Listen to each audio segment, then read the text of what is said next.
Inkinga wena ukhohlwa into eyodwa. Ulila uzoba umkhwekazi kule yandlu.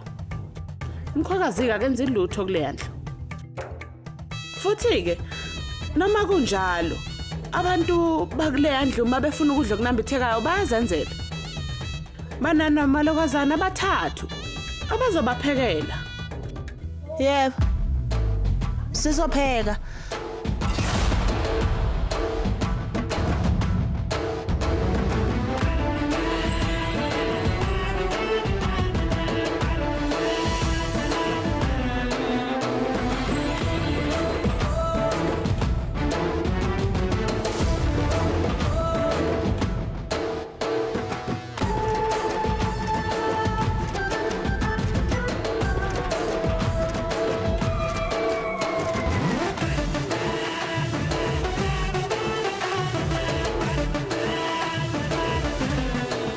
Nakanjani thina silangazelela ukukhonza umamezala wethu nje ingakho ke silapha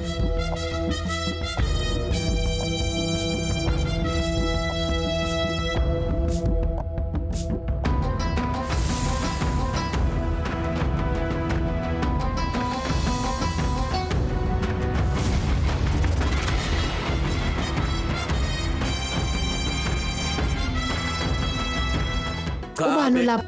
Bengihlela nje isimo sempilo yabona. Ungavuthwa.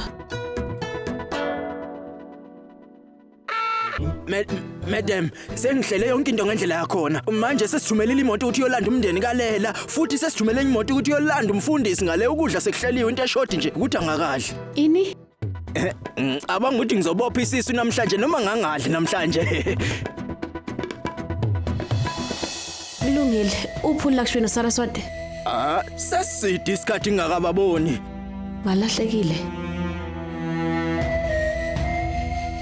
Kulungile. Hamba yohlola iphuzu zokwamukela.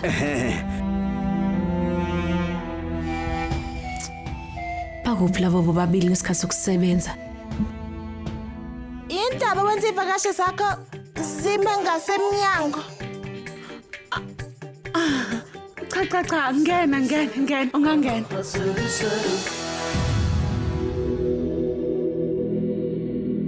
Ngenani ningahlala phansi.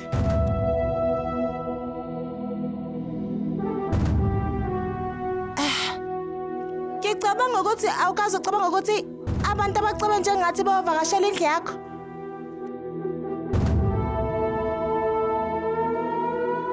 Cha. Into nje singakaze sizwe ngaphambilini leyo. Okunye ke uLila uzoba umkhokazi wenu. Sukela manje nje senizomvakashela kaningana umamezala naye. Yebo, sifike namuhla ngenxa kaLila futhi. Lakshmi. Kungani umbiza ngoLila nje? Fanele umbiza ngoLila umamezala wethu. Yebo, umamezala wethu. Cha. uLila ukahle. Kalindi ngicela ukuthi ubanakekele kahle.